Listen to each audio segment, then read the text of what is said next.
सर्वांना नमस्कार. तर आज मुलांना संध्याकाळच्या नाश्त्यासाठी मी बनवून दिलेले होते मठाच्या भाजीचे पराठे. कारण मठाची जी भाजी आहे ती म्हणजे सहसा मिळत नाही.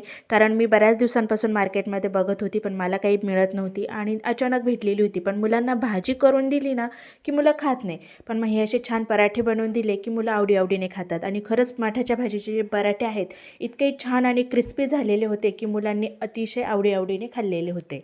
आणि तसंही पालेभाज्या खाण्याचा मुलं आहे ना कंटाळाच करतात. त्यामुळे सहसा मी त्यांना पराठे किंवा भजे असंच काहीतरी बनवून देते, जे मुलं आवडीने खातात.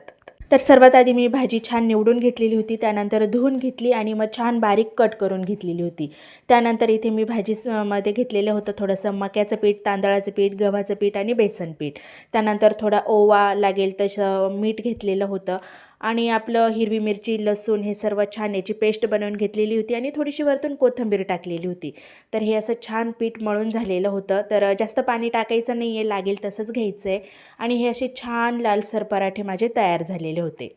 आता रोज मुलं स्कूलमधून घरी आली नाही 4 वाजतात, कारण सकाळी मुलं जातात 8 वाजता, तर डायरेक्टली 4 वाजता घरी येतात. तर आल्यानंतर त्यांना भूक ही लागलेलीच असते आणि परत तीच भाजीपोळी खायला मुलं कंटाळा करतात.